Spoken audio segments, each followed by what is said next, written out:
Magnitud Radio presenta.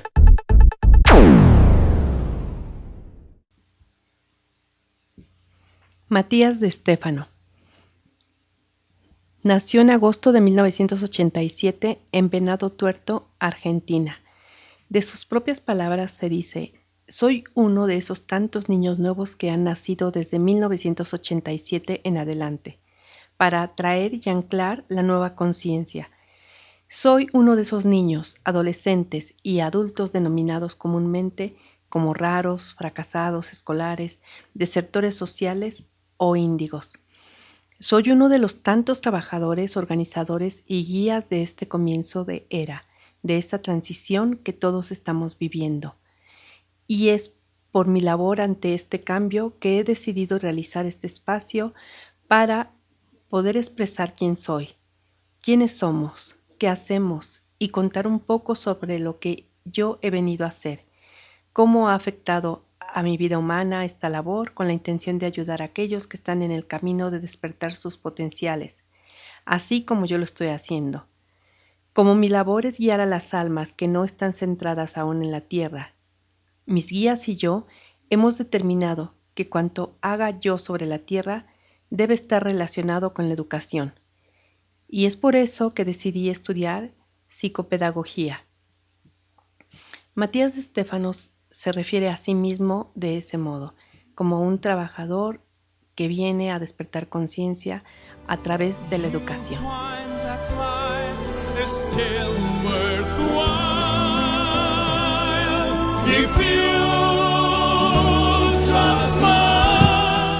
Hola, ¿qué tal? Buenas tardes, bienvenidos a este hermoso día de mayo en el que estamos verdaderamente emocionados, alegres y súper expectantes con el invitado que tenemos esta tarde. Ha sido como una mañana de revolución, de noticias y de mucha emoción, porque está en nuestro país y está en esta cabina de radio, nada menos que Matías de Stéfano.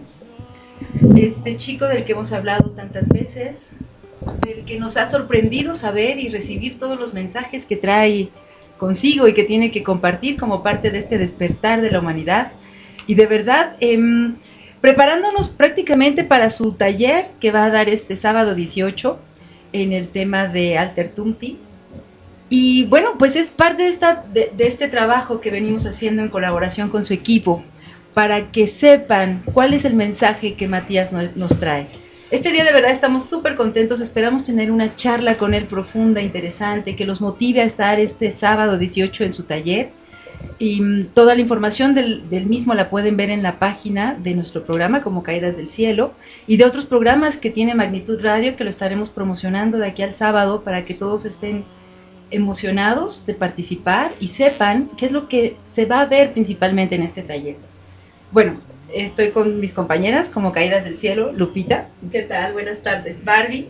Aquí muy contenta y listas. Y listísimas. Y tenemos invitadas también de otros programas que transmite Magnitud Radio. En primer lugar vamos a presentar a Rosalena López Aliaga de Aloha Polinesia. Hola, muy buenas tardes. Feliz de estar aquí. Gracias. Y a Verónica López también del programa de Aliento de Vida. Muchísimas gracias y de verdad es un placer el estar hoy con todas ustedes en esta mesa llena y sobre todo con Matías. Pues chicas, entre todas vamos a tener esta enorme oportunidad de preguntar a Matías y de que nos comparta todos los mensajes que trae consigo. Así que vamos a empezar, sin más preámbulo, vamos a empezar con Rosalena López. Primero presento, perdón, a nuestro invitado estelar, Matías. Chicas, tengo que confesar, entre la emoción y el nerviosismo me tiene como expectante. Y además esos ojos que percibo hacia la distancia, bueno, ¿qué más les puedo decir? Nada, Matías, muchas gracias por estar esta tarde con nosotros. Gracias a ustedes. Muchas gracias. Y bueno, a lo largo de la charla seguro te iremos conociendo un poquito más, así que yo quisiera preguntarte, Matías, en primer lugar, ¿qué es esto de todo? ¿Qué es Altertumti? ¿Qué son estos mensajes que tú nos traes para compartir?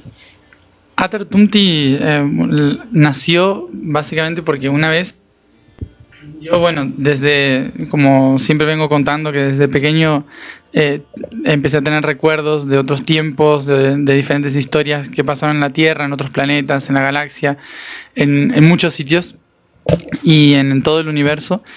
Y muchas veces como que había bueno, muchas veces no, sino que yo siempre intentaba explicárselo a alguien, pero siempre estaba mi madre cerca para explicárselo, ¿no? Entonces yo, como que en la cocina, mientras ella cocinaba, yo le contaba todo el plan y todo para qué estábamos y algunas cosas así de la historia que no entendía muy bien para qué era. Hasta que en un momento unas personas me invitaron a hacer un taller, como parte de un taller, ¿no? Había una especie de congreso y entonces me invitaron a participar y contar lo que yo tenía para hacer, lo que yo tenía para dar, pero yo no sabía qué era lo que tenía para dar ni para hacer. Entonces me senté en mi casa y faltaban días nada más para el congreso y dije, ¿y qué es lo que puedo yo aportar, no? Y tenía todo suelto, todo era un caos, porque no tenía los cabos sueltos de toda la información que estaba recibiendo, ni para qué era, ni para quién era específicamente. Solamente tenía alguna leve idea de para qué era todo esto. Y me puse a releer libros que había escrito, que nunca publiqué, y a releer historias que había escrito desde pequeño.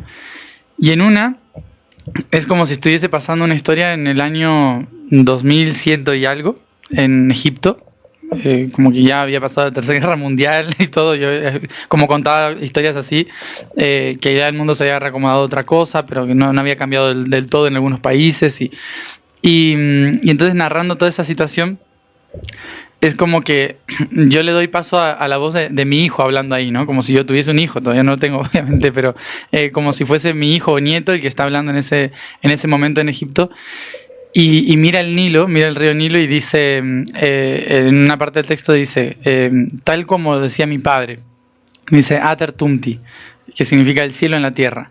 Y entonces al describir esa situación del río Nilo, cuando leí eso, como Ater Tumti, yo dije, eso es lo que yo tenía que hacer, explicar lo que es el cielo en la tierra, por qué venimos acá, cuál era el plan de venir a la tierra. Entonces fue la primera vez que pude organizar la información desde dónde venimos del principio hasta la tierra y las razones por las cuales a nosotros se nos puso en la cabeza venir hasta la tierra, ¿no? Entonces, como que al leer ese párrafo, como que comprendí el orden de las cosas, de la información que tenía que ofrecer.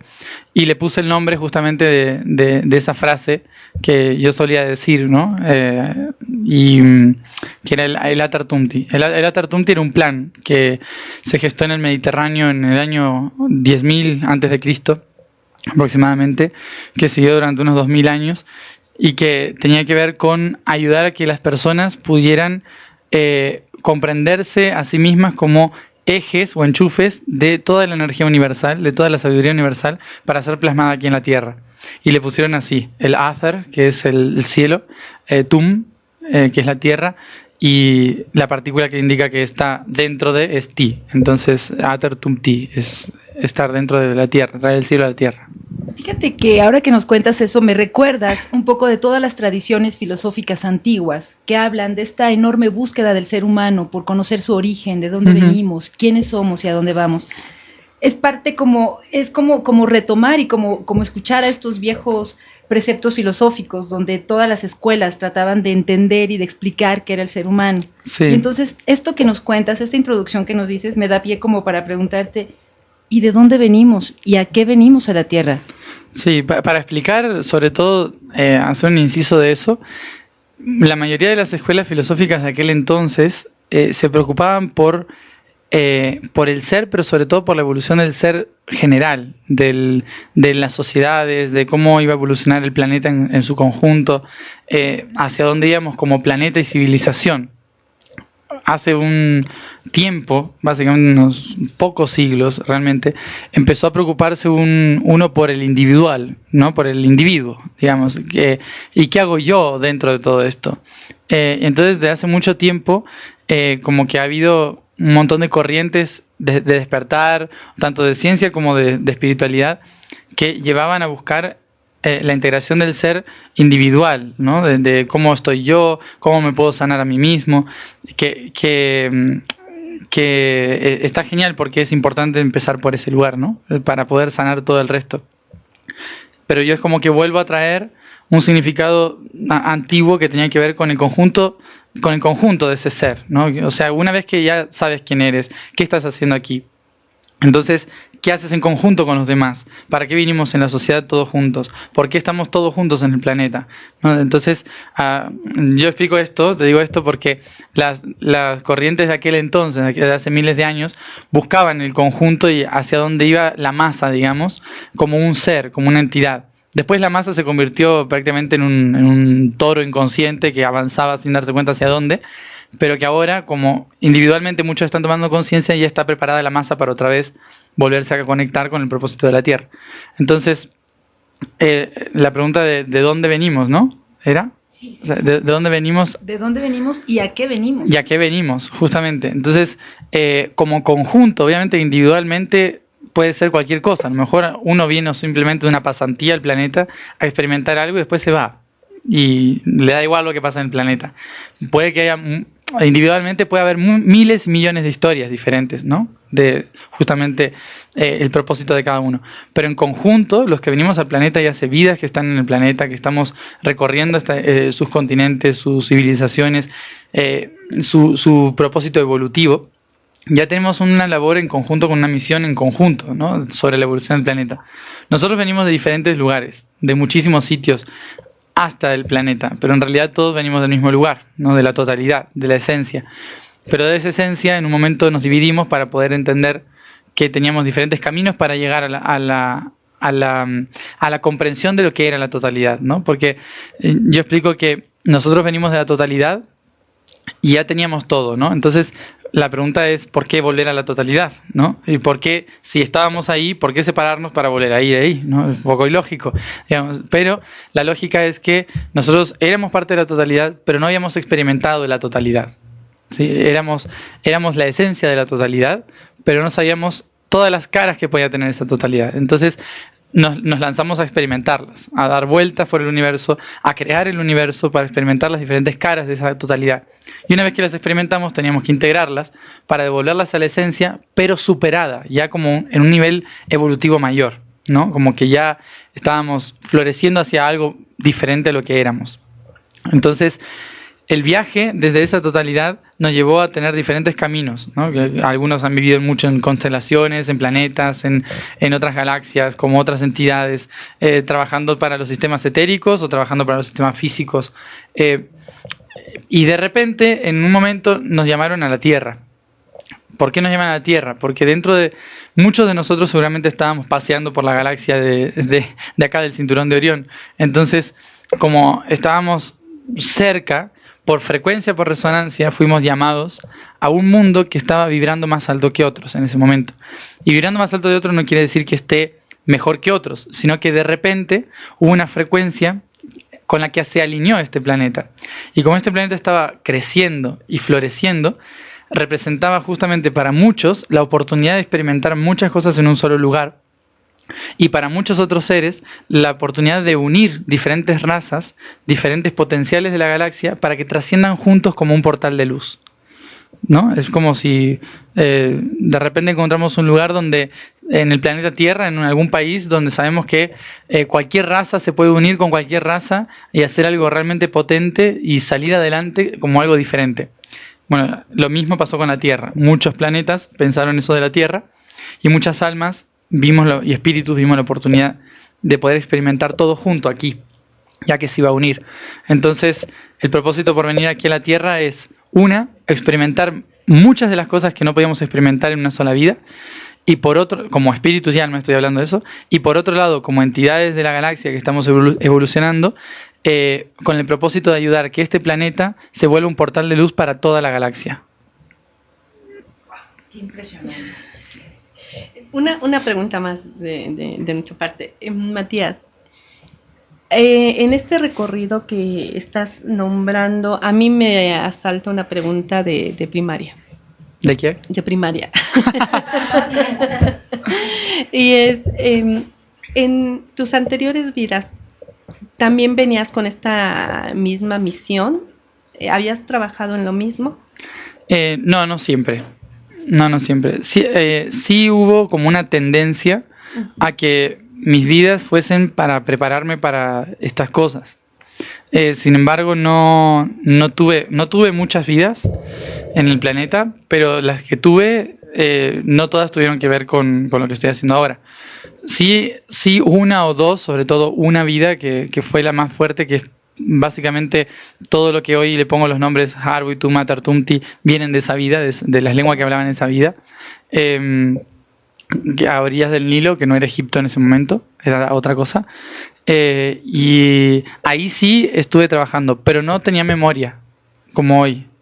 O sea, en esa vida sabía que trabajaba para un plan, pero no sabía de dónde venía ni para qué, sino que era simplemente porque se sabía que había que hacer algo. Pero la memoria de todo esto es la primera vez que, de mis vidas, es la primera vez que lo tengo. Gracias. Yo te quiero preguntar, soy Bárbara. ¿Desde cuándo tienes memoria en esta vida? Siempre tuve memoria, en realidad. Desde que nací, me acordaba de cosas de antes de nacer. O sea, le contaba a mi madre ya cosas que había hecho ella y yo estaba en el útero. Entonces, como que siempre hubo una forma de memoria, ¿no? De recordar cosas. Recordaba cosas que hacía mi abuelo o escuchaba que la música que escuchaba mi abuelo, pero cuando lo hacía yo estaba en la panza de mi mamá. O cosas así, ¿no? Como que me acordaba de navidades de ellos cuando eran jóvenes, ¿no? Como que les describía situaciones y entonces siempre como que tuve memoria de algo. Pero al principio fue como más cercana la memoria, como de la familia, de lo que rondaba cerca de la familia. Sobre todo hubo mucha percepción del nivel elemental, que me explicaba cosas. Pero la memoria así de recordar muchas cosas empezó a los 11 años. Entre los 11 y los 12 años, que fue cuando empecé realmente con todos los recuerdos. Hay quienes apenas están escuchando esta entrevista y no sabían qué tan importante es tu mamá y qué papel tuvo en tu vida. ¿Por qué? Yo creo que hoy en día son cada vez más los niños que están naciendo no sé si llamarle habilidades, sino como o dones. Don me parece que es una palabra ya vieja. Creo que simplemente con diferentes percepciones o ¿cómo se diría? Algo más desarrollado, ¿no? Herramientas desarrolladas de nuestro cerebro y nuestro potencial. Y que muchos niños necesitan la contención, ¿no? Necesitan la ayuda. Exacto. Pero no la ayuda médica o la ayuda, sino simplemente que alguien los entienda o los escuche, ¿no? Y yo creo que eso en mi casa lo tuve bastante con mi mamá. Mi mamá no entendía lo que yo estaba hablando, nunca había leído nada de todo esto, no sabía absolutamente nada, pero sin embargo siempre me escuchaba. Ni siquiera me preguntaba mucho, sino que le gustaba escucharme hablar. Entonces cuando yo hablaba, ella me escuchaba, me preguntaba alguna cosa y siempre como que hubo un apoyo. Yo me sentía mal y ella instintivamente sabía que no me tenían que invadir el campo magnético, pero no sabía lo que era el campo magnético, no sabía pero no hasta dónde. Pero no se acercaba, ¿no? Me hablaba de lejos. Era como que naturalmente hubo mucho apoyo por ese lado. Gracias a eso, justamente. Yo creo que el apoyo es muy importante, el compañerismo más que nada. No el tomárselo como madre, padre, hijo o así, sino como compañeros. Eso es más fundamental. Muy, muy, muy importante ese comentario. Gracias. Bueno, cedemos el micrófono a Rosy. Rosy de la cultura alo-japolinesia. Sí, el programa alo-japolinesia. Bueno, yo realmente quiero preguntarte algo que tiene que ver con respecto a mi programa, pero como estamos ya en este tema, quiero preguntarte esto. De hecho, es una de las preguntas que traigo aquí con respecto a la educación de estos niños que han estado naciendo, pues ya se sabe que no es de ahorita. Uh-huh. Creo que falsamente hemos entendido que han empezado a nacer a partir de los años 70, pero realmente se conoce que es mucho más atrás. Y índigos, cristales, dorados. Este papel que tienen las madres, en el caso mío yo estoy experimentando una situación con mi hija y pasan muchas cosas de las que has comentado, que no le entiendo, ¿verdad? Y me cuenta de alguien que vive en el cielo y que viene y platica con ella y me dice hasta su nombre y todo, pero le escucho. Esto, afortunadamente, tiene una madre que como que entiende, ¿verdad? ¿Qué pasa con los que no entienden? Y sobre todo estos niños están haciendo ya en este mundo de violencia. ¿cómo va a ser o cómo podríamos orientar a estas mamás que se dan cuenta que sus hijos tienen algo diferente y que a veces piensan que están locos o los recluyen, no sé, a lo mejor con un psicólogo y les quitan la idea, de modo que no se frene esta evolución, porque ellos traen un mensaje y sobre todo traen un conocimiento que necesitamos aprender nosotros? ¿Cómo podrías dar este mensaje a una madre como yo y como muchas?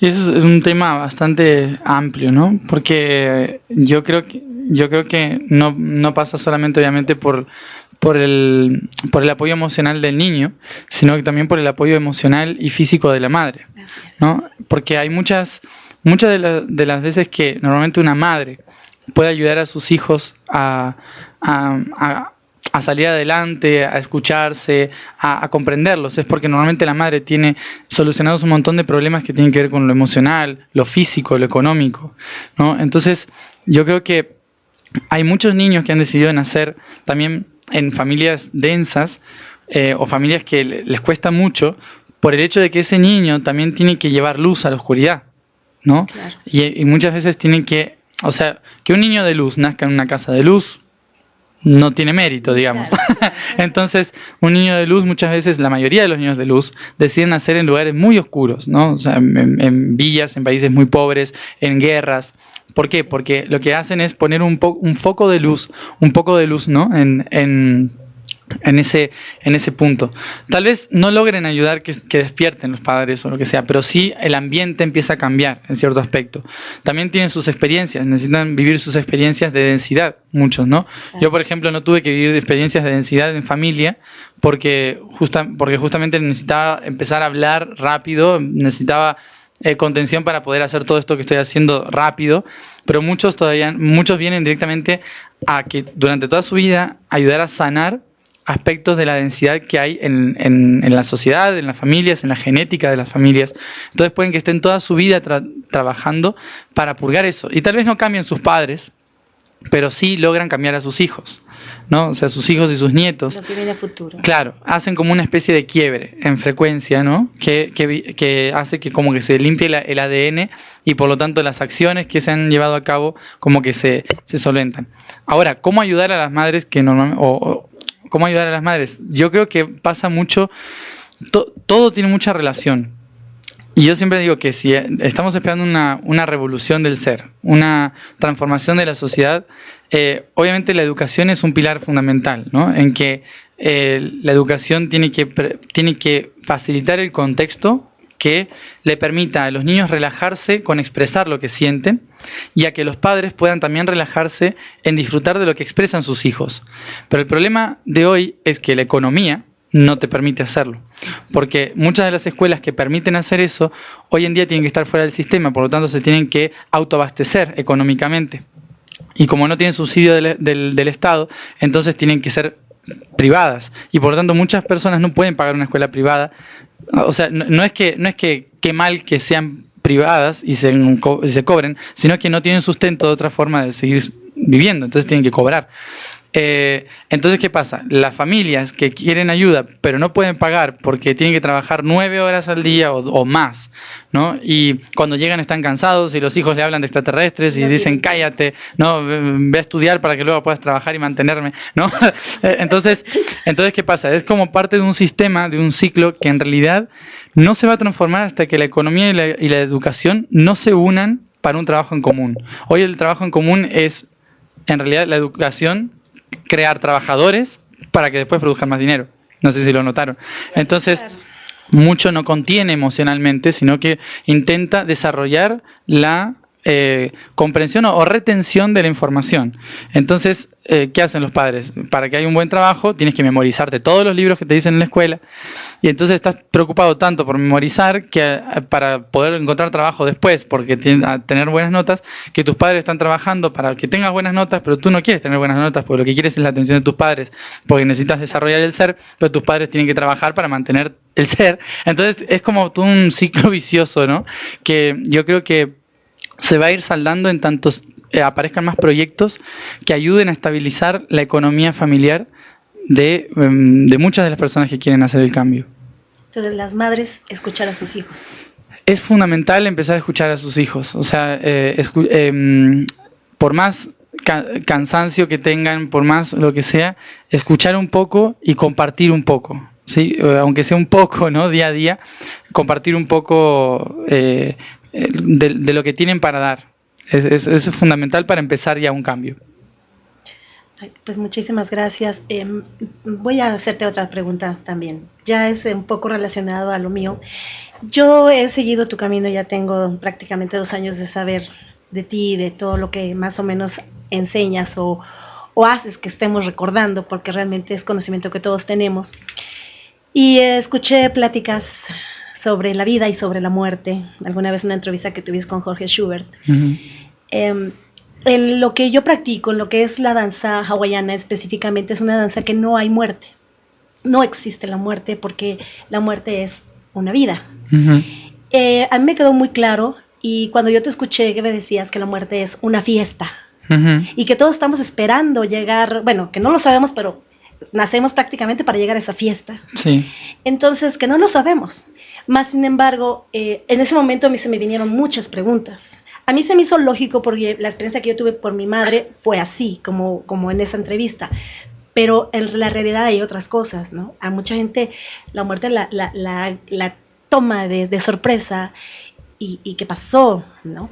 Y ya sabes, nunca falta, fue su karma, o otra gente te dice, no, es que algo venía a pagar, o incluso, yo lo voy a decir, yo tuve un bebé que nació y a los 5 días falleció. Entonces, ¿qué realmente pasa con esto? Sé que todo esto es un aprendizaje para nosotros, pero sí me gustaría que eso poquito, que yo escuché, aunque puedas decir una cosa breve con respecto a esta fiesta, a este proceso de cambio, de evolución, de estas vidas que tenemos detrás, si es posible que puedas decir algo a este respecto, porque yo sé de mucha gente con ese miedo a la muerte.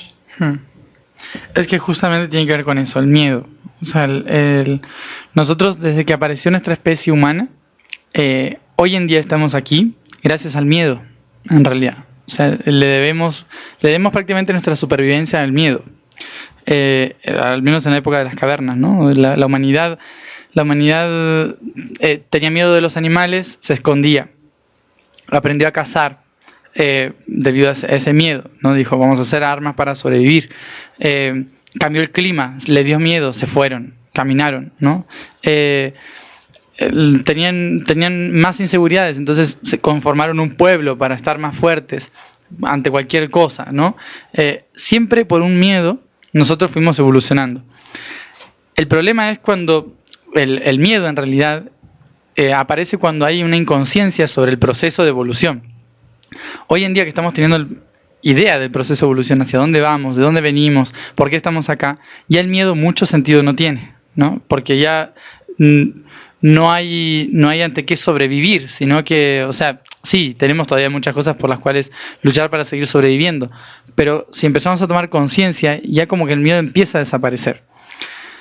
El miedo fue una de las herramientas que nos ayudó a sobrevivir, pero también que nos estancó evolutivamente, en la sociedad sobre todo. ¿Por qué? Porque mucha gente se dio cuenta de que el miedo era la forma más fácil de control. Entonces, si nosotros teníamos miedo, nos íbamos a meter adentro de algún lugar y íbamos como a preocuparnos, ¿no? Que alguien se ocupe de eso, ¿no? ¿Qué pasó en nuestra historia, sobre todo en la más reciente? En la más reciente apareció en las religiones. Cuando aparece la religión es una de las herramientas de luz del planeta para ayudarnos a mantener la conexión, pero esa es la fe. Otra cosa es el humano que dice la fe, ¿no? El humano que dice la fe también tiene miedo, también tiene ambiciones. Y eso hizo que muchos representantes de las religiones aprovechasen ese miedo para mantener el control en la gente. ¿Cómo lo hacían? Obviamente diciéndole que había un Dios que si hacías las cosas mal te castigaba. Que si hacías las cosas mal podías ir al infierno. Que si vas al infierno te espera una eternidad de dolor. Entonces en cada cosita que nosotros hacemos hay una inseguridad, porque hay alguien que te está diciendo, después que te mueras, no sabes lo que te va a pasar. Puede que vayas al cielo o al infierno, pero si hiciste algo malo, puede que vayas al infierno, normalmente, ¿no? Yo creo que hoy en día cualquiera podríamos ir al infierno. Entonces, Sí, que te Entonces, has confesado. Claro, claro, eso de la confesión, por ejemplo, que en realidad tiene que ver con poder expresar todos los males, ¿no? de uno, para poder que no se queden adentro, sino que los liberemos. Bueno, por ejemplo, la iglesia lo aprovechó en aquel momento para la chusma, ¿no? O sea, desde el control también. O sea, bueno, cuéntame todo lo que hiciste, ¿no? Después así yo sé qué hiciste y sé con qué, ¿no? Pero ¿qué pasó con el miedo? Nosotros cuando morimos no sabemos qué pasa. La humanidad se desconectó y se olvidó de qué venía después. Entonces la herramienta para generar mayor miedo, porque no sabes qué va a pasar cuando te mueras, puedes ir al infierno. Entonces de repente la muerte se convirtió en una desesperación. Antes la gente nacía feliz sabiendo que se iba a morir, ¿no? En Egipto, en las culturas antiguas.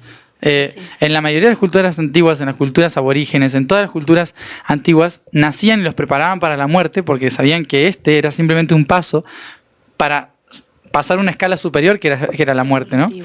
Entonces, ¿cuándo nació el miedo a la muerte? Cuando aparecieron las religiones, cuando apareció la religión de control, que te mostraba que en realidad no sabes lo que te puede pasar, pero seguro que te va a pasar algo malo, ¿no?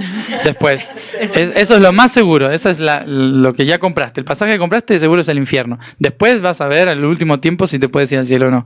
Entonces, esa inseguridad de, bueno, encima de que yo no sé qué va a pasar, no puedo celebrarlo porque a lo mejor me voy al infierno. Y si el que se murió se fue al infierno, ¿no? Y eso quedó en la mente colectiva. Y al quedarse en la mente colectiva, tenemos miedo a cuando alguien se va, ¿no? Pero siempre tenemos miedo a cuando alguien se va a cualquier lado, a un viaje, a lo que sea, como al desapego. Pero si te vas, ¿no? Eso lo tenemos todos, porque es algo muy humano del grupo, de proteger a la familia, ¿no? El grupo. Y cuando te vas a un lugar donde ni siquiera sabes dónde vas, porque no es el planeta, entonces es más inseguridad todavía. Pero ¿qué pasa? Yo por eso apelo mucho a las culturas antiguas. Las culturas antiguas, que son las que realmente estaban conectadas con la tierra, no tenían miedo a la muerte.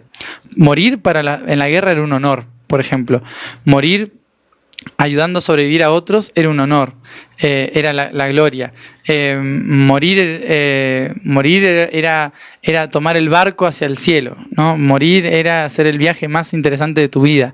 Entonces, siempre se preparó para la muerte con alegría, ¿no? Y todos lo vivían con alegría, una fiesta. En las civilizaciones antiguas había mucho color cuando alguien moría, no negro, ¿no? Como hoy.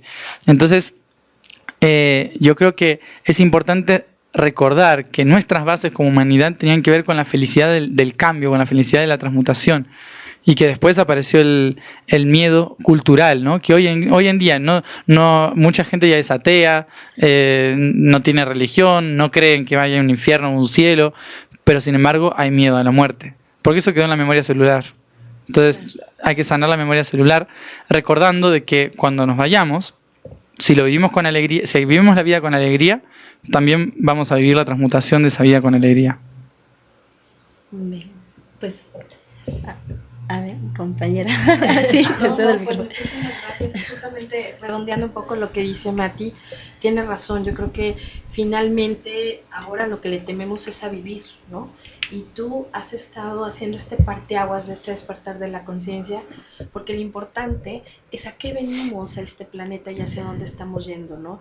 El estar despertando, el estar encontrándonos con nosotros mismos también produce mucho miedo, y cuando viene la cuestión de la muerte se llora pues por el que se fue, por nosotros, no tanto el que se fue es luz de alguna manera, ¿no?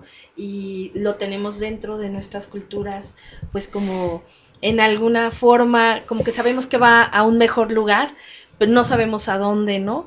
Pero yo lo que te quiero preguntar, Mati, es esta parte de talleres que tú estás dando y que finalmente surge con todo este conocimiento que estamos recordando, ¿hacia dónde nos lleva? ¿Cuál es el objetivo fundamental de estar tomando estos talleres, de estar dando estas conferencias en este momento actual que estamos viviendo cambios en la Tierra, en el planeta, internos, estos movimientos sísmicos que son físicos incluso? ¿A dónde nos está llevando el objetivo primordial? Yo creo que eso tiene que ver mucho con la muerte también, porque hoy en día estamos experimentando el miedo a dos tipos de muerte. La muerte de nuestra vida, cuando no sabemos qué va a pasar después de la vida, y la muerte en la vida. que la muerte durante la vida y después se sigue viviendo es el cambio, ¿no? Cambiar rotundamente la percepción de todo, cambiar la creencia de todo. Hoy en día mucha gente tiene miedo de eso, tiene miedo a morir en la misma vida, ¿no? ¿Por qué? Porque transformarse y empezar a ver otro camino y otra forma de hacer las cosas implica soltar, liberar y que el antiguo yo muera, ¿no? Se transforme, digamos. Entonces hay mucha gente que todavía cuando escucha algo nuevo, que por más que le resuena es como que no quiero saber de eso, claro, ¿no? Porque también internamente hay un miedo a que seguramente va a implicar que haya que hacer muchos cambios. Y esos cambios pasan por muchos niveles, no solamente por, bueno, ahora creo en otra cosa, no. Pasa por cambiar la familia, por empezar a cambiar el trabajo, por cambiar nuestro círculo de amistades. Yo conozco mucha gente que a partir de todo esto tuvieron que cambiar todo. O sea, los amigos que tenían antes ya no se querían juntar con ellos, ni ellos con sus amigos, ¿no? Como de repente no tengo ganas, ¿no? Es como que quiero uno solo o estar solo y la gente después te dice, ¿qué te pasó? ¿Ves? Estás egoísta, ¿no? Como que... Cambia el estado de claro. Entonces de repente dice, uy, estará mal lo que estoy haciendo. Entonces empezamos a experimentar un nivel de muerte, ¿no? De desapego, que es prácticamente también que asusta a muchas personas.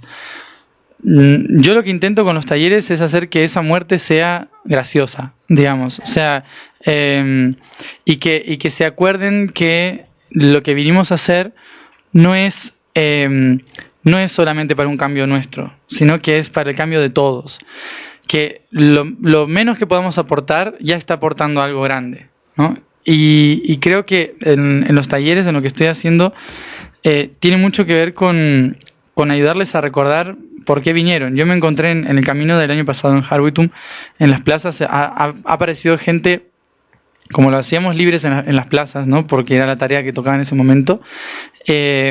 Ha habido gente que apareció que era pobre, que estaba pidiendo en la iglesia, en las puertas. En Bolivia me pasó mucho también. Gente que estaba pidiendo limosna y se sumó a la charla y estaba escuchando. Gente que pasaba por ahí caminando. Y después, mucha de esa gente, por ejemplo, hubo una persona en Bolivia que estaba pidiendo en la puerta de la iglesia de San Francisco, que me da la mano y me dice, ahora entiendo por qué estoy acá, por qué estoy haciendo, ¿no? Como que de repente el pedir una moneda pasó a tener un sentido, ¿no? Y ese sentido le dio la alegría, la misión que estaba cumpliendo como guardián de las puertas de esa iglesia, ¿no? Entonces de repente hasta el final de sus días probablemente esa persona entienda que tenía un rol que cumplir ahí y que tal vez sea el cuidar esa puerta, ¿no? Y eso ya ayuda porque cambia la frecuencia de la persona, ¿no? Ha habido personas, chicos sobre todo, que pasaron, hasta chicos que salían de la escuela, que algunos me comentaron que estaban por suicidarse, porque no entendían qué vinieron a hacer. Y cuando yo no explico mucho del sentido único, ¿no? Desde cada uno, sino del sentido que tenemos en conjunto. Entonces, ¿qué pasa? Muchos a lo mejor estaban esperando saber que tenían que hacer algo en conjunto con otros, ¿no? No solamente para sí mismo. Y al escuchar a qué vinimos, ¿no? De dónde venimos y para qué venimos, como que cambia esa percepción. Y de repente como que tuvieron muchas ganas de empezar a hacer cosas, ¿no? Y a cambiar esa idea de suicidarse, porque el suicidio realmente tiene que ver con o un miedo a algo que está pasando acá, o un desconocimiento de por qué estoy acá. Cuando ya empiezo a saber por qué estoy acá, empiezo a estar seguro de que todo lo que tengo que hacer se me va a ir abriendo. Y por lo tanto tampoco hay miedo de lo que pueda llegar a pasar. Entonces se borra un poco el sentido de querer irse del planeta, porque ya hay un propósito. Entonces la idea de los talleres que yo estoy haciendo tiene que ver con recordarles ese propósito. Con recordar cómo se armó esta gran obra de teatro que estamos viviendo por un propósito en común que tenemos todos y sobre todo en esta época. Y justamente para las personas que nos están escuchando apenas, a mí me gustaría que comentaras un poco de este tránsito que tú haces en el año 2012 por diferentes partes, que tiene también un objetivo principal y que en el camino también, como tú lo comentaste en algún momento, vas descubriendo muchas cosas del porqué de este cambio camino en diferentes lugares del planeta, qué fue lo que fuiste haciendo y el objetivo si finalmente se está cumpliendo, porque en el trayecto has encontrado desde personas, desde situaciones que te han estado llevando a todo y a todos, como tú dices, esta masa de gente nos está llevando a un punto específico, ¿no? Sí, este viaje, yo recordaba desde los 12, 13 años que se había hecho un viaje en el mundo para eso, pero no sabía que lo iba a hacer yo de nuevo. Lo tenía como una anécdota, como un recuerdo más, simplemente, que era un viaje para ayudar a conectar, digamos, ayudar a conectar la red magnética planetaria. En su momento, hace miles de años, fue un viaje para mantener la conexión. Y ahora para reconstruir la conexión, digamos, ¿no? Como que ya sería con otra intención. El viaje del año pasado, el Harwitum, como le llamé, se llamaba así también antes, el Harwitum era un movimiento, o sea, es un movimiento en realidad, pero que surgió a fines de 2011, principios de 2012, que tenía que ver con conectar físicamente y en conciencia día a día todos esos puntos, sobre todo los más importantes, digamos, los focos planetarios que hacen que la información desde esos lugares, la información que surgió en esos lugares, hoy en día todavía nos afecte a nosotros como sociedad. Entonces la intención era ir a esos lugares y hacer varias cosas en esos lugares. Una, pedirle permiso al lugar para conectarlo, conectar el lugar, ¿sí? Con esta red, hacer que la gente reconozca el lugar e ir a buscar la información para que se sepa la historia de ese lugar en relación con todos los otros, como una especie de búsqueda de información para que sepamos más sobre la historia de la humanidad en conjunto, ¿no? Porque muchas veces nosotros tenemos todo como separado, la historia de Sudáfrica por un lado, la historia de Australia por otro, y sin embargo es increíble encontrar historias paralelas o que se mezclan y que es la misma historia entre Sudáfrica e Irlanda, entre Inglaterra y Japón, que tiene que ver con miles y miles de años. Y eso nos va armando como un mapa, un plano de en qué planeta elegimos nacer y qué recorrido hemos hecho en esa evolución del planeta. Al tener en cuenta esa red que se está armando y para qué nos desparramamos por el planeta, por qué buscamos esos lugares concretamente, tal vez podamos comprender de nuevo por qué estamos en este planeta y qué lugares tenemos que volver a utilizar para que realmente la red se conecte como debería conectarse, ¿no? Uno de los puntos fue México. Sí. Tú estuviste ahí. ¿Qué pasa ahí con nuestro país? México, dentro de todo esto, obviamente hay mucho para hablar, pero México, dentro de toda esta información, para resumir, representa el Padre Sabio en el planeta. Es decir, no solamente el México actual, sino el México antiguo, ¿no? El México antiguo que en realidad iba desde Wyoming, Arizona, California, todo el territorio centro-suroeste de Estados Unidos, hasta el lago Nicaragua y el volcán Poás en Costa Rica. Todo ese territorio, el Mar Caribe, pero sobre todo el cuerpo de México, la península de California, Chihuahua hasta el norte, ¿no? Toda esa región representa el territorio del Padre Sabio. El Padre Sabio está, algún día, bueno, subiremos un mapa con algún dibujo más concreto de eso. Hay información en internet también que yo puse. Es un hombre que está sentado mirando directamente a Europa. Y en Europa hay una mujer sabia que está mirando directamente al rostro de México, ¿no? Que es Iberia y Portugal, mirando. Entonces es como un marido y mujer que se están mirando, ¿no? En conjunción con algo traman, digamos, ¿no? Y según la historia, lo que traman es abajo, como que forman la Trinidad, ¿no? Padre, Madre, la gestación, que vendría a ser el sur, que es Uruguay, Argentina, Chile, ¿no? Ese territorio. Entonces, como un triángulo. Entonces, en ese rol, en esa sagrada Trinidad que fuimos descubriendo en el planeta con respecto a nuestros países, a México le toca el rol de dar la información y poner la sabiduría de hacia dónde vamos con eso, ¿no? Entonces, tiene un rol fundamental. La Ciudad de México está en lo que sería el cinturón de Orión, digamos, ¿no? Es como prácticamente el plexo, entre el plexo y el sacro de México, en general hablando, ¿no? En la figura de esa persona, de ese ser. Y por lo tanto, desde aquí, desde el centro de México, Teotihuacán, Tenochtitlán, toda esta región, surgiría la información del ser, de quién soy yo, ¿no? Entonces, creo que el rol fundamental del centro, ¿no? de toda esta región de México tiene que ver con el descubrir quién soy. Eso es la pregunta, el quién soy como país, como territorio, como espíritu nacional. Esto es ese territorio. Mientras que los otros territorios, como por ejemplo Chihuahua, tienen la función del corazón, de la expansión del corazón. Arriba, entre la frontera con el Nuevo México, en Juárez, representa la tiroides, es decir, el habla, la voz, la intuición, que me parece que está un poco afónico, ¿no? Con catarro. Bueno, ya la espalda, que es toda la región también de donde están los riñones. ¿Cómo se llama este estado que es largo? ¿Veracruz?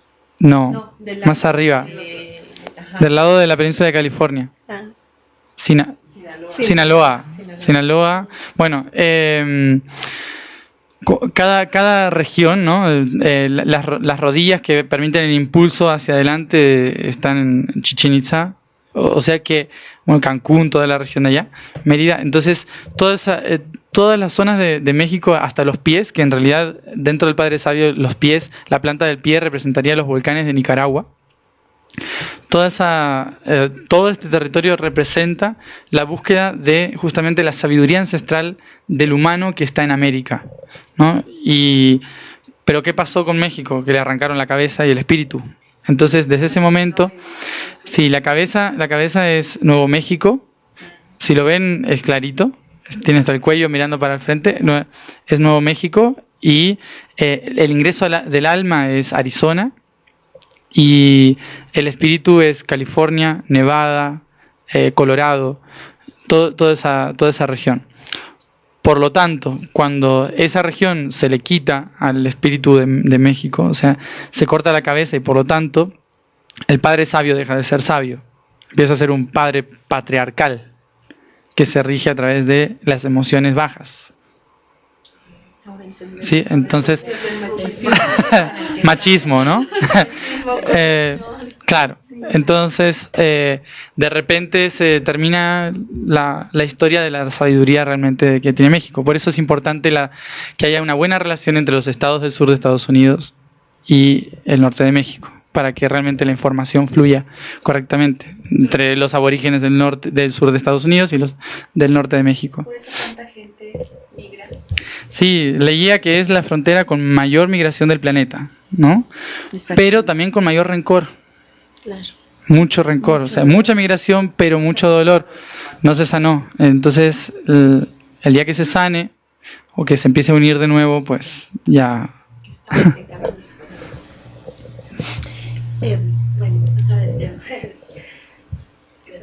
Gracias, soy Rosy. A ver, mira, tú siempre has dicho en las pláticas que la Tierra se debe tomar como un total, como si fuera un ser humano, uh-huh.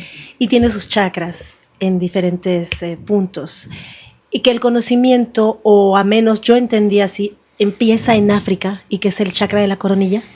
El chakra base, perdón. Pero que en realidad los chakras van circulando por el planeta. O sea, hay veces que se modifican, pero cada tantos miles y miles de años. Entonces, en un momento África puede ser el chakra corona, pero ahora para nuestra humanidad representa el chakra base. Y digamos, en el punto que estamos nosotros como país, México, yo tenía la idea que era el chakra de la laringe. Es el laringio. Es el chakra de la laringe. O sea, Norteamérica es el laringio. Todo Norteamérica, es decir, desde los volcanes del sur centro de México, o sea, toda esta región, digamos, ¿no? Sí. Desde toda esta región hacia Canadá es todo el chakra laringio. De Yucatán para abajo ya es un punto medio que sería casi el entrecejo, pero no el tercer ojo, sino como el punto donde uno empieza a tomar conciencia. Ahora, hablando de este punto, sí.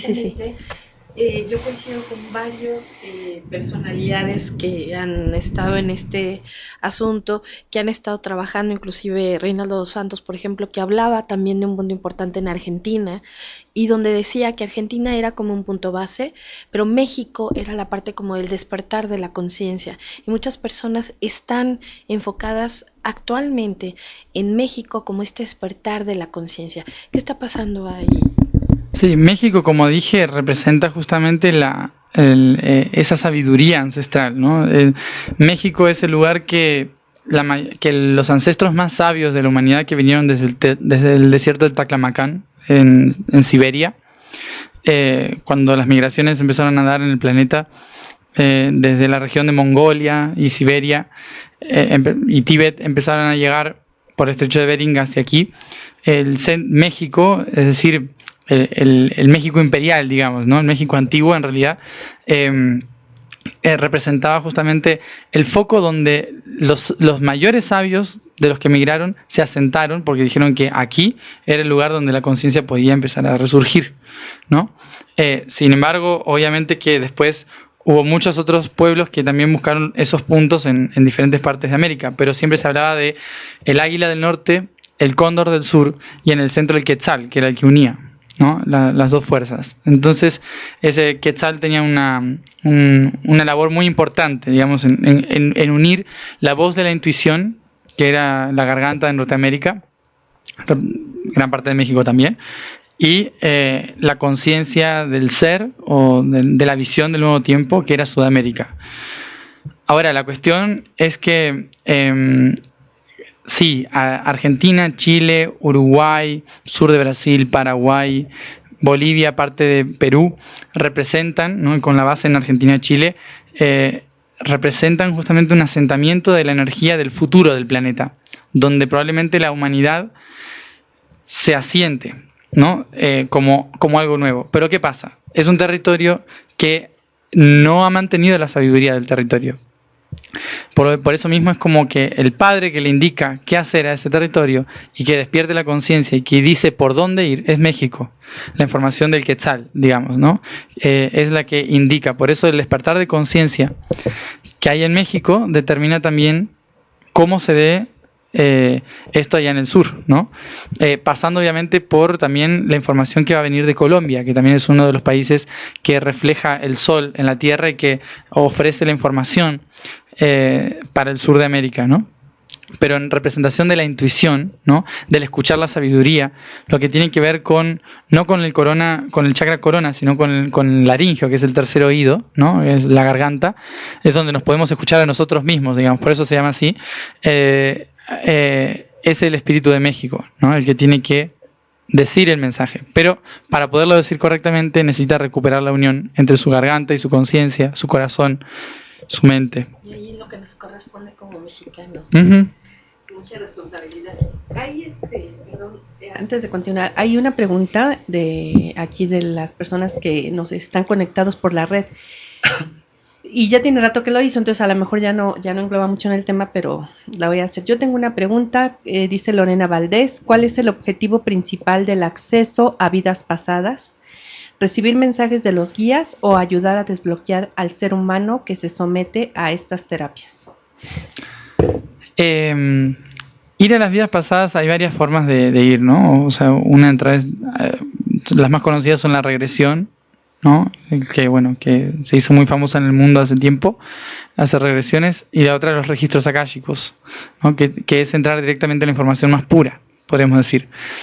Con las dos hay cosas positivas y cosas negativas. Las dos ayudan a que el hombre, el humano como ser, se libere, tanto de un nivel celular, de un nivel de conciencia o de diferentes niveles que lo tengan que hacer. Ayuda en el sentido de que de esta manera nosotros podemos limpiar nuestra historia, la que ya no necesitamos, para poder seguir adelante y ver con más claridad lo que tenemos que hacer hacia adelante, ¿no? Por eso mismo también hay mucha gente que va por curiosidad. ¿Qué fui en mi otra vida? Yo no recomiendo eso. Por curiosidad mejor ni meterse, porque nos podemos pasar un mal rato. por querer saber qué fuimos, nada más. Porque a lo mejor uno dice, ay, quiero ver si fui princesa en no sé qué vida, y después terminamos viendo que éramos un asesino en serie en Roma que mató un montón de gente. O sea, entonces a lo mejor terminamos traumados. Entonces la terapia de vidas pasadas, por ejemplo, de regresión, digamos, lo que tiene es que el cerebro normalmente, si hay alguien que no nos sabe guiar en eso, que lo hace por hacer, si no nos sabe guiar, el cerebro intenta solucionar problemas. O sea, el cerebro izquierdo normalmente ve un problema y lo intenta solucionar.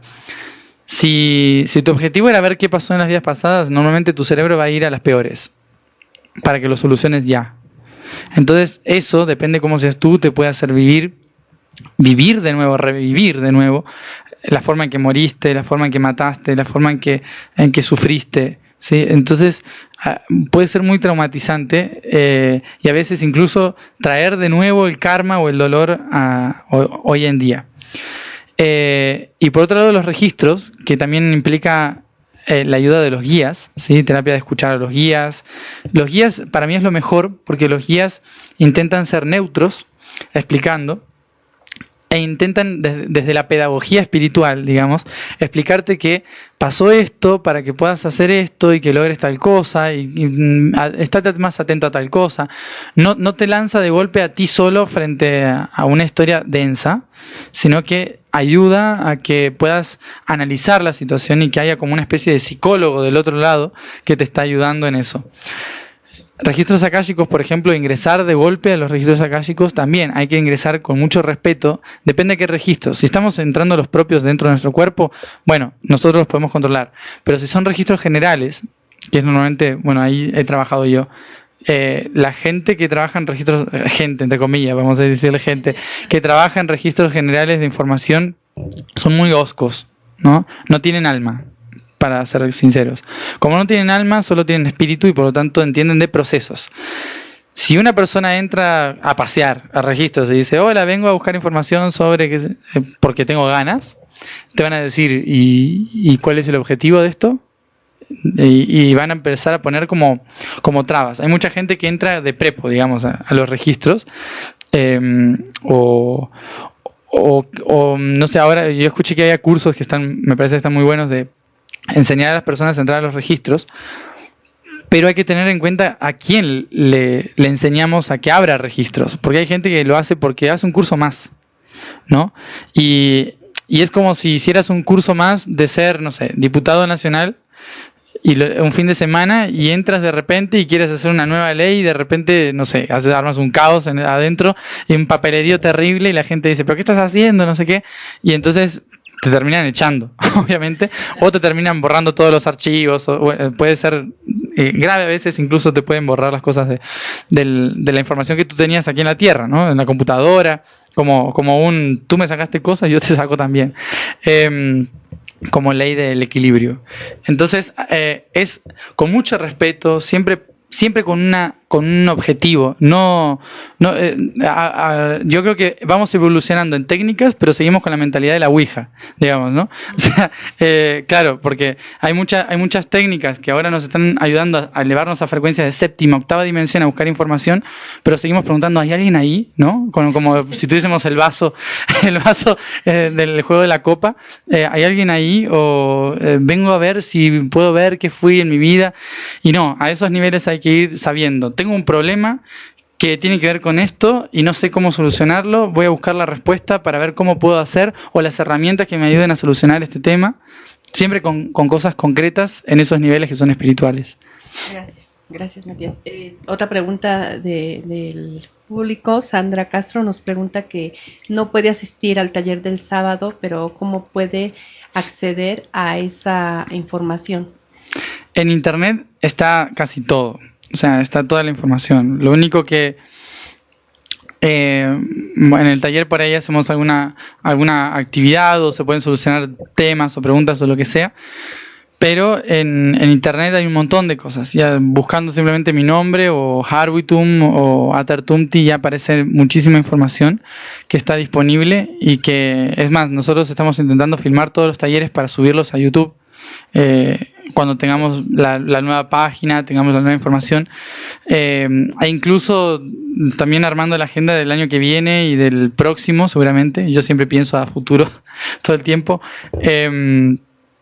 Nuestra propuesta va a ser en algún momento hacer talleres con otro contenido, con otra cosa, pero también hacer muchas charlas libres, para que mucha gente que por ahí le es imposible llegar a los talleres o lo que sea, o por una cuestión económica o por una cuestión de distancia, la idea es intentar llevar más libremente ese mensaje más cerca de las regiones diferentes, no solo en la capital.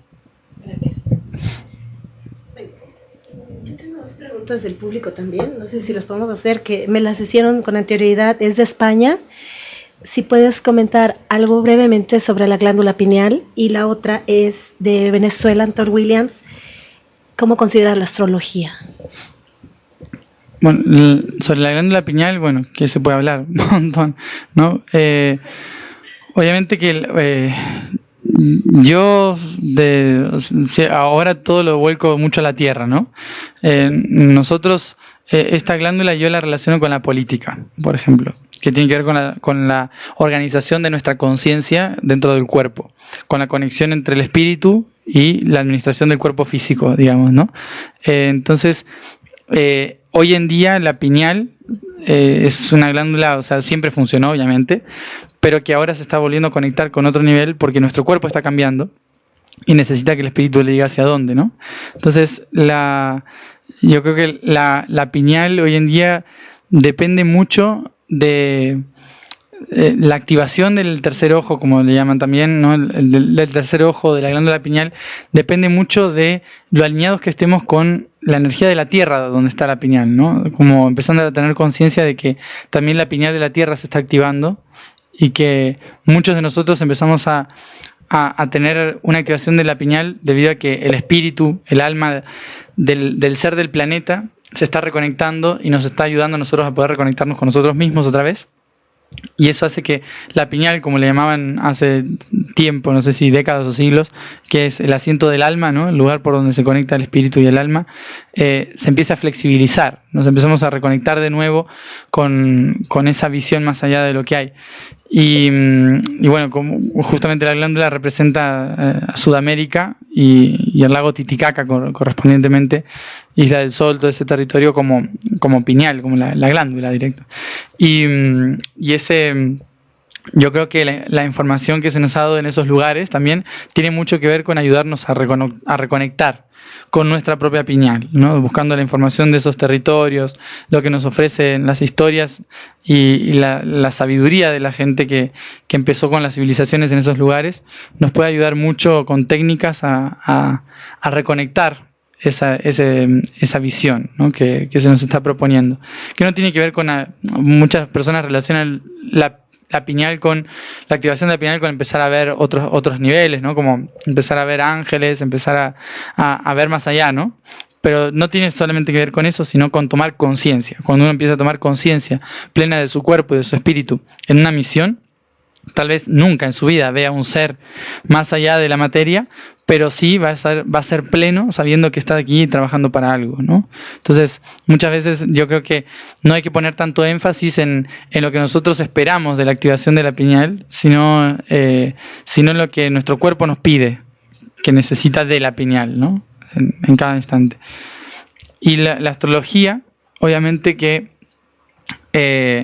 para mí, yo la llamo, a los más cercanos le llamo la Junta de los 13, que son los seres que nos están todo el tiempo moldeando para ayudarnos, ¿no? La astrología para mí es uno de los mapas más... O sea, yo siempre recurro a la astrología porque yo siempre digo que es como ir a leer el contrato que uno firmó antes de nacer, ¿no? Y leer la letra pequeña, la letra chiquita que nos olvidamos. Es como... es el contrato impreso. Nosotros cuando elegimos nacer en un planeta, nuestros guías nos dicen, bueno, para lograr la misión, para lograr el aprendizaje y misión, las cosas que tenemos que lograr, necesitas cierto contexto. Ese contexto va a ser un mundo físico, modelado por la energía física de los planetas. Entonces, para poder realmente meterte y cumplir tu misión y tu aprendizaje, necesitamos que la energía correspondiente de Marte, cuando está alineado con la tal constelación y demás, te esté justo dando la fuerza magnética necesaria para que tu cuerpo y tu genética se moldee en función de lo que... Y ahí, ¿no? Entonces, como que se va escribiendo toda la carta natal, las revoluciones y todo eso, como diciendo, ves, en este año cuando tienes que empezar con tu misión, vamos a aprovechar que justo pasa Júpiter por encima de tu signo, ¿no? Entonces, y te impulsa, ¿no? Como que son todas púlsares de magnetismo constante, que cuando va pasando es como... yo intento explicarle, por ejemplo, a la gente que dice, no creo por esto de los signos y no sé qué, que le parece muy todavía ilógico. Pero, por ejemplo, yo digo, la Luna, por ejemplo, que es el astro más cercano que tenemos, ¿no? La Luna pasa por ahí arriba y la gente cree que pasa la Luna y no hace nada acá, ¿no? No pasa nada, no mueve nada. Y sin embargo, ¿qué hace la Luna? O sea, mueve todo el agua del planeta. O sea, todas las mareas, los océanos, existen porque la Luna se mueve. Cuando la Luna va de un lado, marea alta, ¿no? Se mueven las aguas. ¿Y qué pasa? Cuando la luna está llena, todas las aguas del planeta suben. Por lo tanto, nosotros en luna llena estamos un poco más locos, porque la sangre se nos va a la cabeza. Lo sentimos, claro. Si estás un poco atento, te das cuenta de que, es luna llena, con razón estoy tan alterado, ¿no? Se infla también el cuerpo, porque la sangre se va para arriba. ¿Esto qué hace? Modifica nuestra forma de ver las cosas, nos altera en esas noches o en esos días. También hay más accidentes, ¿no? Pasan un montón de cosas y sobre todo la marea es lo más claro. Te sientas en una playa y el agua que se mueve es porque la luna se mueve, no porque de repente al planeta se le ocurrió mover el agua. Entonces, ¿qué sucede? Lo mismo pasa cuando Júpiter pasa alrededor, lo mismo pasa cuando la galaxia se mueve en círculos. O sea, la luna es lo más cercano que mueve nuestras aguas. Pero la psiquis la mueve otro, nuestro karma lo mueve otro, nuestra energía sexual la mueve otro, ¿no? Como que todos están moviendo un campo magnético que arrastra algo que tiene relación con ese planeta, claramente. Entonces, cuando decidimos nacer, aprovechamos ese impulso de magnetismo que pasa, ¿no? Como la luna, para poder cumplir nuestra misión o nuestro aprendizaje. Y yo creo que hoy en día la astrología, por eso mismo, es uno de los mapas más certeros que tenemos de lo que firmamos antes de nacer para cumplir nuestra misión. Yo quisiera retomar como nos estamos dando cuenta que todo tiene que ver con todos, quisiera preguntarte así brevemente si nos pudieras describir cuál es el plan divino en el que estamos todos en conjunto trabajando. Así, en 5 minutos, ¿no? Sí. Claro. Claro, preciso y conciso. Digerido. Claro. El plan divino en 5 minutos. No tomas el tiempo. Obviamente que nosotros todos venimos con una parte del plan. Nadie viene con el total del plan, ¿no? Si no, habría explotado, literalmente. El plan es demasiado grande como para que una sola persona tenga realmente las respuestas de absolutamente todo hacia donde vamos. A mí se me ofreció una visión, que yo digo que es el 0,00001,5%, ¿no? Es como, sí, por ciento de lo que es el plan en general, para explicar el contenido, la esencia, ¿no? Aclaro esto porque uno dirá, debe saber el plan divino. Claro, o sea, ¿qué hace que no lo está vendiendo más todavía, ¿no? Pero bueno, la cuestión es que en realidad todos tenemos una partecita, y mi partecita es intentar que todos recuerden su parte del plan divino, ¿no? El plan en general, como dije antes, yo lo hablo como una especie de ida y vuelta a través de la experiencia. En realidad es tan sencillo desde el punto de vista que a veces es como que me he encontrado gente que dice, ¿por qué tanto lío para algo tan fácil? ¿No? En realidad es fácil explicar algo así por encima, ¿no? Pero como dije antes, el plan divino tiene que ver con que nosotros en un momento comprendimos que sabíamos todo pero no habíamos experimentado nada. Y el plan divino fue la experimentación. El plan divino por el cual estamos haciendo todo esto es experimentar. Pero llega un momento en que ya lo experimentamos. Entonces el plan divino se convierte en integrar. Dejamos de experimentar para empezar a integrar, que también es otra forma de experimentación, pero ya no significa solo vivir y tener experiencias, sino tomar conciencia de esas experiencias para transmutarlas e incorporarlas en otra cosa. Entonces, en todo lo que estamos haciendo nosotros, es un viaje como que, digo, venimos de un punto y empezamos a abrir un abanico de posibilidades, un montón de cosas. Y después, en un momento, cuando estamos bien separados, empezamos otra vez a unirnos, ¿no? A entender que todo eso que se separó fue para experimentar y ahora tenemos que integrar. ¿Para qué? Nosotros, los universos forman como una especie de cadena de ADN gigantesca, ¿no? Muy grande. Y esa cadena de ADN, cada cartucho de carbono, podríamos decir, que forma esa cadena de ADN es un universo diferente. Nosotros estamos estudiando para hacer un universo, digamos. Entonces, digamos que nuestro objetivo es experimentar cómo es un universo desde dentro para después poder tenerlo dentro, ¿no? Integrado. O sea que tenemos un objetivo bastante complicado y largo, pero en el que todos de alguna forma u otra nos encaminamos y decidimos realmente vivirlo, ¿no? Como no es que alguien nos mandó, sino que nosotros dijimos, yo quiero hacer esto. Y entonces yo creo que el plan divino, para explicarlo así muy por encima, tiene que ver con eso, venir de un punto, tomar conciencia de que teníamos que experimentar ese punto que sabíamos y luego integrar para poder realmente reconocernos como lo que somos más allá de humanos, sino como entidades universales que estamos aquí por una razón mucho mayor, mucho más superior, que no solo tiene que ver con la evolución del planeta, ¿no? Sino que tiene que ver con otra cosa totalmente desquiciada, podríamos decir, que es un problema de los seres que ya son llamados serafines y querubines y divinidad. Por lo tanto, nosotros no tenemos ni idea de ese nivel de evolución. Por eso mismo sabemos que vamos hacia allá, pero lo que nos toca ahora es este planeta, ¿no? Es esta partecita. Entonces, eso es más o menos una guía. Muy bien. Hablando de todo esto, nos estás diciendo que es recordar el plan divino que tenemos, nuestra parte que tenemos que aportar.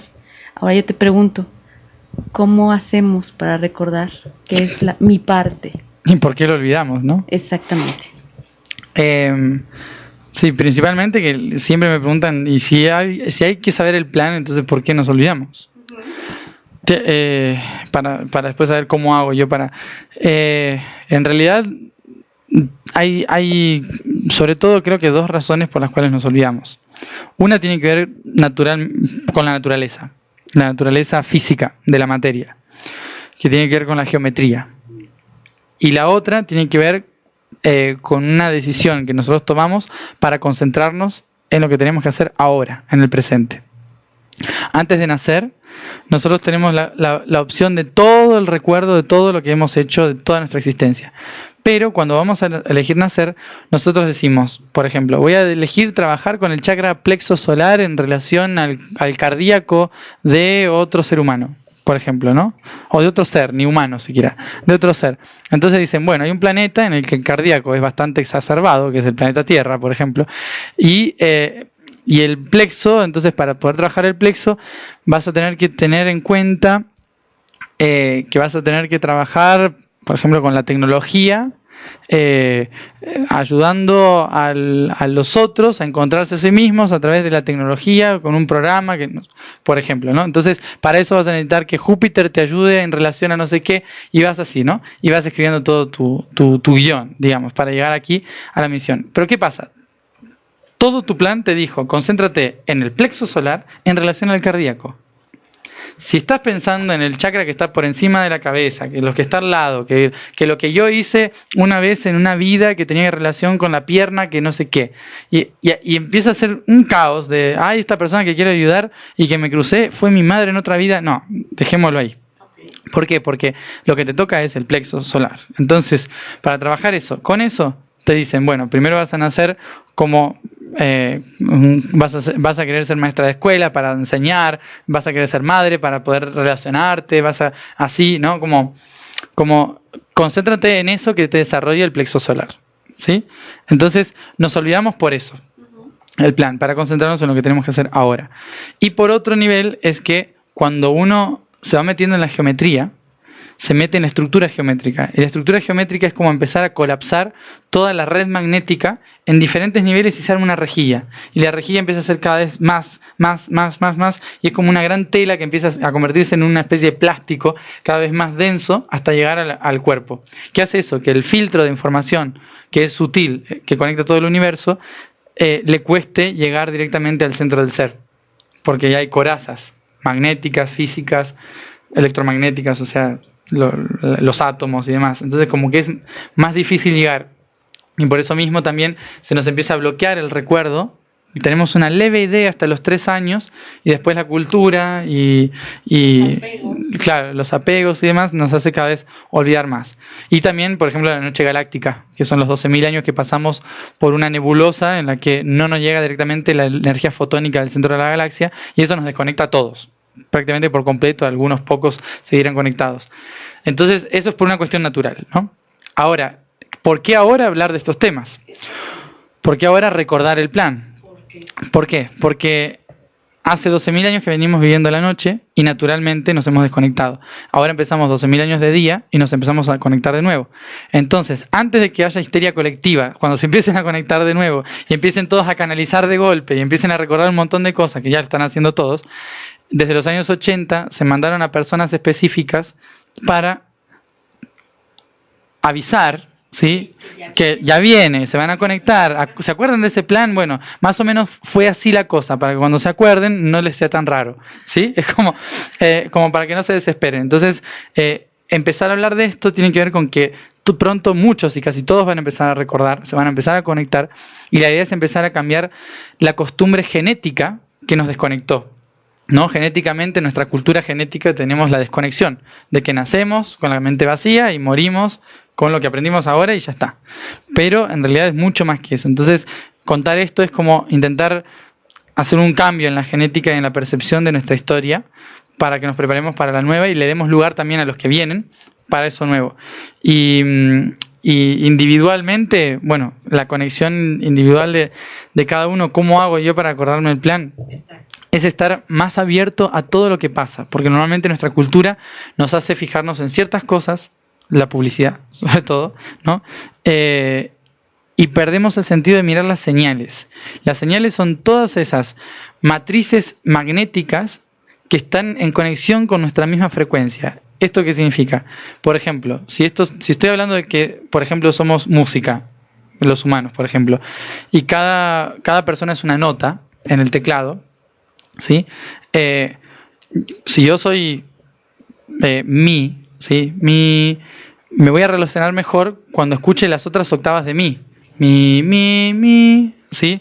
Entonces, ¿qué significa esto? Que puedo escuchar un montón de notas, a lo mejor todo el tiempo somos mi, la, así, pero nos dicen, escuchen do, nada más do, pero yo es como que no entiendo, pero estoy comprando do, ¿no? O sea, que es lo que hoy en día nos vende la publicidad, nos vende todo el sistema. Pero nos hacen creer que ese do es el único que existe y que es así el sistema. Y entonces dejamos de escuchar las otras octavas del mi. Cuando pasa alguien que nos dice algo que nos resuena, cuando hay un cartel que dice algo que nos llama la atención, ese es el otro mi, el que le sigue al nuestro, ¿no? Es decir, es como una octava con la que nos relacionamos nosotros. Y cuando escuchamos eso, tenemos que estar atentos a eso. Esas son las señales, que es toda la organización magnética de todo el universo que tiene diferentes niveles de frecuencia y que cuando nos alineamos con ellas o empezamos a escucharlas, de repente nos reconectamos con nuestro propio plan. Sí. Claro. Son tantas cosas, Matías. Otra pregunta más de nuestros radioescuchas de Sábado, y prácticamente es la última porque con este tema de verdad nos podemos extender. Pero Sábado nos pregunta, ¿de qué manera están trabajando los ángeles y los arcángeles para la humanidad? Hay diferentes grupos de ángeles, arcángeles. Los arcángeles obviamente son entidades mucho más grandes que normalmente no tienen contacto directo con los humanos. Cuando una persona dice, me habla el arcángel Miguel, por ejemplo, en realidad no es el arcángel Miguel, sino que es ángeles que están a cargo de la frecuencia de Miguel. ¿Sí? ¿Por qué? Porque los arcángeles tienen una luz muy potente que podría dañarnos a nosotros. Por eso mismo intentan no estar en contacto directo. Es usar filtros, ¿sí? Usar filtros. Es como poner muchos cables en una computadora, ¿no? Para que vaya llegando de a poco a las otras más pequeñas, ¿no? Que no pueden procesarlo. Entonces nosotros somos computadoras muy viejas, digamos, ¿no? Entonces, para que la información realmente llegue, la información de la potencia llegue, necesitamos que haya filtros de esa información. Y esos filtros son ángeles, por ejemplo, ¿no? Ángeles y guías. Sí. Y también demonios. Muchos de ellos también hacen de filtros de esa información. Pero los ángeles, por ejemplo, hay tipos de ángeles. Hay ángeles que están trabajando para la frecuencia planetaria y la frecuencia que nos ayuda a nosotros a alinearnos con la frecuencia de la galaxia y lo que los arcángeles necesitan de nosotros, ¿no? El arcángel normalmente no se preocupa por un individuo. O sea, yo Matías, un arcángel le da igual lo que estoy haciendo yo Matías. Al ángel sí, le importa qué estoy haciendo yo como persona. Al arcángel le interesa lo que está haciendo mi grupo álmico. ¿Sí? Es decir, el grupo de almas que puede ir de 50 a 50.000 personas, o almas o más personas. ¿Qué está haciendo ese grupo? ¿Sí? Y los ángeles van y averiguan qué está haciendo cada uno, ¿sí? Para ver lo que están haciendo en conjunto. Entonces es como un filtro. Ahí están los ángeles guardianes, obviamente. Están los ángeles guía, ¿no? Los guardianes son los que intentan de que más o menos estemos protegidos dentro de todo lo que está pasando en cuarta, quinta dimensión, en nuestro proceso de conexión, que sea lo más sutil posible, ¿no? Que no se nos meta nada, que no protegiéndonos, ¿no? Por otro lado, los guías, los sanadores, hay muchísimos, ¿no? Muchísimos niveles de ángeles y otros que están en guerra constante, están luchando, que normalmente muchos han nacido desde ese nivel y se hacen llamar guerreros de la luz, ¿no? Ese término, guerreros de la luz, tiene mucho que ver con ángeles que han nacido y que en esta vida siguen con esa especie de lucha por la luz. Después llegamos nosotros, los aguafiestas, que venimos de la biblioteca, y decimos, ¿y para qué están luchando si estamos integrando? Entonces, claro, estaba bien la lucha hasta ese momento, pero de repente los ángeles como que ahora están, bueno, ahora hay que integrar, hay que abrazar demonios, ¿qué pasa? Entonces, como que hay un montón de seres que están trabajando para nosotros en ese sentido, ¿no? Los ángeles están ahí y son con los que nosotros nos podemos comunicar más directamente. Por eso digo que es como una gran oficina con muchos niveles. Entonces, yo si le quiero hablar a Dios, por ejemplo, cuando le hablo a Dios, siempre está primero un familiar que ha muerto y está escuchando, después hay un guía que le transmite al ángel, que el ángel le transmite al arcángel, que el arcángel, si está libre, le transmite al serafín, y el serafín le dice al querubín, ¿no? Entonces, que le dice entonces, pero bueno, obviamente que es muy humano eso, ¿no? Pero la idea es más o menos así. Los ángeles son los que están ahí a nuestra disposición, como los guardianes y también los guías que están, que nos escuchan, que están atentos a lo que nos pasa, y eso. Y los arcángeles están atentos de lo que nos pasa en conjunto, a un grupo álmico. Pues muchas gracias, Matías, se nos acaba el tiempo. Y muchas gracias por esta entrevista. Estaremos el sábado muy atentos al taller, ahí ya tenemos nuestro lugar reservado. Gracias, Rosy. Pues muchas gracias, yo encantada de estar aquí, Matías. Es un placer tenerte en este país. Y pues yo con lo que sé de la cultura polinesia, aloha. Aloha también. Aloha. Vero. No, pues muchísimas gracias, de verdad, todo pasa en el momento perfecto, cuando tiene que pasar, y bueno, pues estamos aquí, en algún momento habíamos decidido todos los de esta mesa este reencuentro, un placer, y de verdad, México te recibe con los brazos abiertos. Gracias. Gracias, Barbie. Pues muchas gracias, Matías, a todos los que nos están escuchando, a todas mis compañeras aquí presentes, y pues nada más me queda más que estar asombrada y empecemos a recordar, ¿no? Sí. Chicas, yo también me voy con este gran regalo, de verdad, es un verdadero gusto, un privilegio, Matías, lo mejor en tu estancia en México y esperamos seguir aprendiendo de ti y nada, aprendiendo a recordar. Gracias por tu presencia. Muchas gracias. Gracias. Y a las personas que nos escucharon desde Brasil, Tijuana, Chile, de diferentes partes de la República Mexicana, muchas gracias por haberse conectado en esta sintonía. Matías. Bendiciones de luz. Muchas gracias. Soy Muchas gracias a Lupita ustedes. y te agradezco mucho la visita que haces a Magnitud Radio. Gracias. Gracias. For you, light up your face with gladness, hide every trace of sadness. Magnitud Radio presentó